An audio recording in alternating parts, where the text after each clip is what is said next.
tal? ¿Cómo están? Buenas noches. Estamos arrancando Cara o Cruz por Unicanal. También estamos por Canal 13, como todos los domingos. Pipo, ¿cómo estás? Buenas noches. Muy buenas noches, Jorge, a la audiencia. Arrancamos, sí, como vamos a decir, como todos los domingos.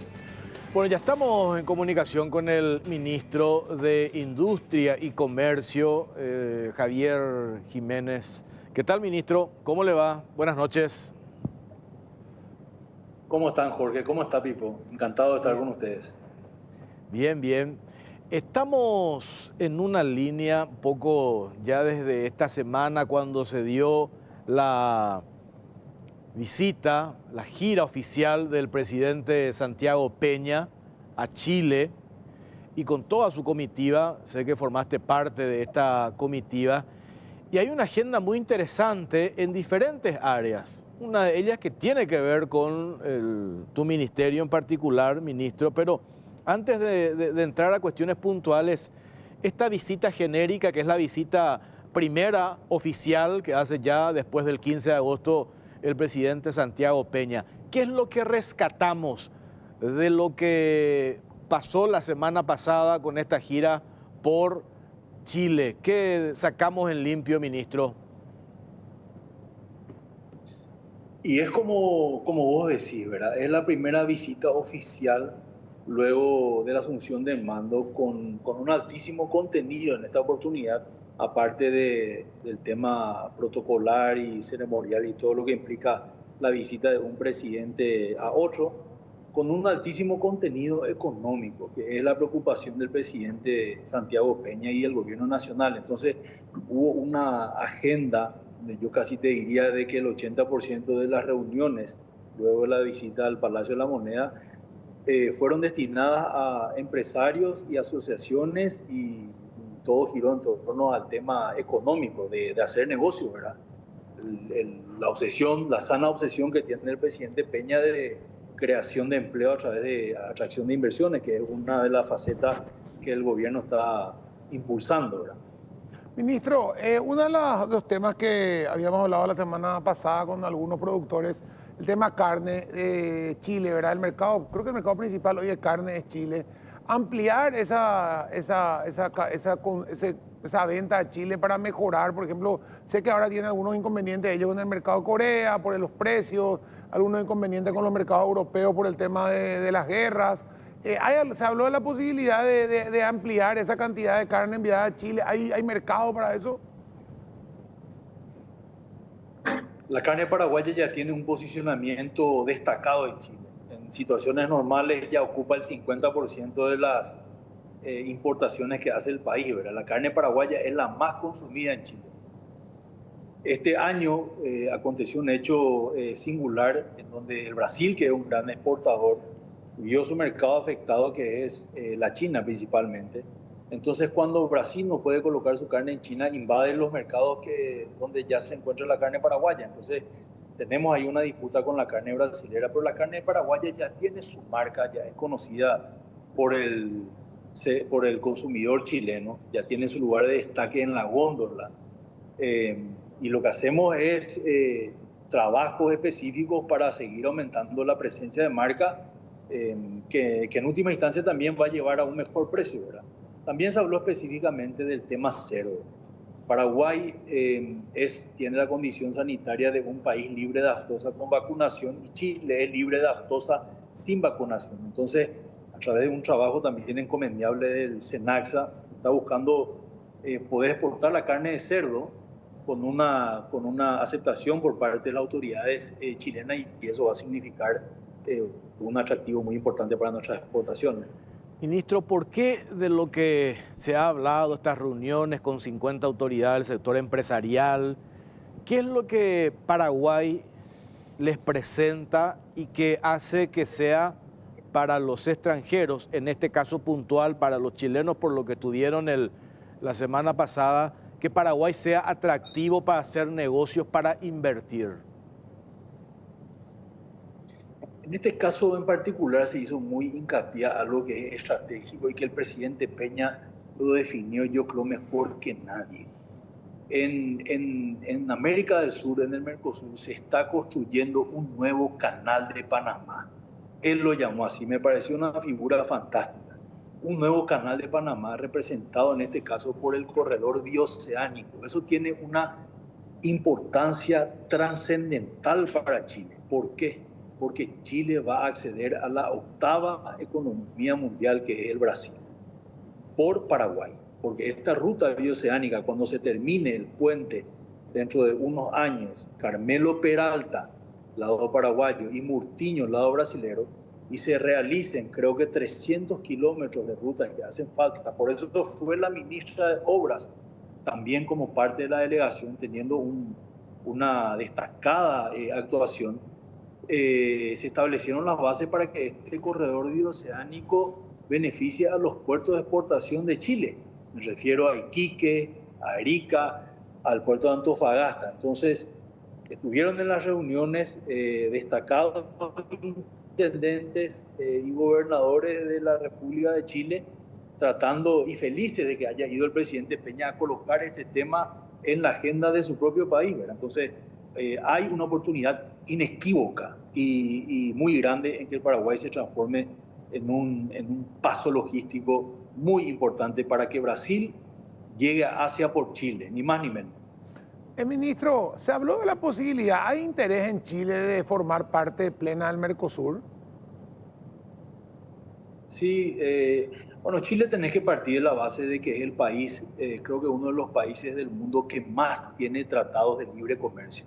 Chile está, yo te diría que supera al Mercosur en cuanto a esto de libre comercio, ya desde hace décadas. Ellos están presentes en todos los mercados más importantes del mundo. En ese sentido es un ejemplo a seguir y un ejemplo a imitar. Y se habló mucho de eso. Y Chile siempre quiere colocarse como una plataforma también para que Paraguay mejore en ese ámbito. Yo creo que con infraestructura en común como esta, con desarrollo de marcas país, con desarrollo también de productos complementarios, ese es el camino. Fíjate lo que hablábamos de la carne de cerdo. Ellos, por ejemplo, exportan a los mercados más premium, entonces se van a quedar sin cerdo a nivel local. Entonces la idea es que el cerdo paraguayo se venda en Chile mientras ellos acceden a mercados más premium que de repente nosotros todavía no podemos acceder. Entonces ahí se logra una complementación en la producción. Hay números ya en entrevistas que ya diste la semana pasada, estaba leyendo, decías algo que me parece también importante. Entiendo la pretensión de conquistar a nuevos inversionistas, pero hay que cuidar lo que ya tenemos. Y cuando hablamos de cuidar lo que ya tenemos en números, ¿cuánto es lo que registramos en materia de movimiento económico de lo que exportamos a Chile en particular, ya metiendo también el tema de la carne, ministro? Eso es muy importante lo que vos estás diciendo. Fíjate que muchas de las empresas a las cuales visitamos en Chile ya tienen inversiones en Paraguay. Se calcula que las inversiones de chilenos en Paraguay orillan los 500, 600 millones de dólares. O sea, ya hay empresarios y empresas chilenas en Paraguay que están incluso con programas de ampliar la capacidad, ¿verdad?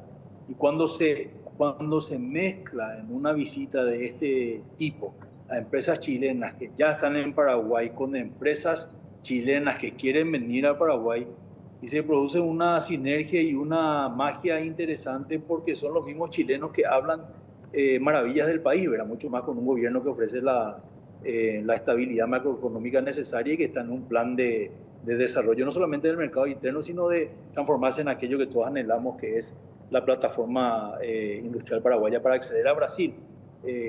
Al chileno le cuesta acceder a Brasil y Paraguay es la vía natural para que eso ocurra. Ministro, justamente una de las cuestiones que habíamos hablado varias veces antes era este tema de los autopartistas que estaban haciendo maquila acá y que iban a ampliar en el 2000, hasta el 2018 los planes eran de ampliar la producción. Luego vino ese acuerdo de autopartes con Brasil que paró todo. ¿Cómo están las negociaciones para retroceder en eso y liberar nuevamente los cupos de autopartes producidas acá por maquila mediada al Brasil? Bueno, ahí hay que aclarar lo siguiente. Los cupos no han sufrido alteración, Paraguay puede exportar autopartes a Brasil de forma libre. Lo que se está discutiendo en esos términos es un antiguo reclamo de la Receita Federal, de una deuda que ellos alegan de que el Paraguay, las autopartistas le están debiendo a la Receita Federal, y que si se lleva adelante y se cobra esa deuda, va a significar de que va a haber un descreimiento en el sistema, ¿verdad? Y las empresas van a prácticamente tener que pagar la deuda y levantar carpa y irse, ¿verdad? Entonces, no es una cuestión menor, pero es una cuestión que ya fue colocada en reiteradas oportunidades en la agenda bilateral con el Brasil, impulsada por el mismísimo presidente Santiago Peña. Dentro de estas rondas bilaterales ya existe un acuerdo con Brasil, todavía no firmado, pero un acuerdo de palabra, un acuerdo de voluntades de que esa deuda ya no se va a aplicar. Básicamente se va a eliminar esa deuda. Entonces ese es un gran logro para el país, que nosotros todavía estamos siendo cautelosos para anunciarlo, porque todavía falta la firma, como se dice, pero ya la manifestación de las partes de que eso ocurriría. Hay otra cuestión que me parece importante poner en contexto, ministro, y aprovechando su participación. He escuchado voces, sectores mediáticos de la prensa, políticos también, que no ven precisamente, no miran en positivo esto que se está haciendo, estos viajes, de mostrar el potencial que tiene Paraguay. Y yo decía el otro día, esto es salir a sembrar para después cosechar. Hay una coincidencia de cómo nos ven afuera. Países de la región tienen problemas de inestabilidad política permanente, problemas de inflación, lo que pasa nomás acá en la Argentina, ¿verdad? Y sin embargo nuestro país mantiene una estabilidad más allá de nuestras diferencias y nuestros vaivenes políticos. Entonces me parece que este es el momento de esa visión positiva que tienen afuera del Paraguay. ¿Cómo hacemos para capitalizar que eso se traduzca en algo concreto? ¿Y qué es algo concreto? Inversiones para el Paraguay por un lado, y eso automáticamente significa generación de nuevos puestos de trabajo. Me parece que esa es la impronta detrás de toda esta serie de visitas, de reuniones, de presencia de Paraguay ante la comunidad internacional. Yo veo con mucha tristeza de repente tapa de algunos medios cuando, por ejemplo, publican que fuimos a Chile para reunirnos con un empresario específico, cuando Sí. en realidad hubo reunión con más de 50. Sí.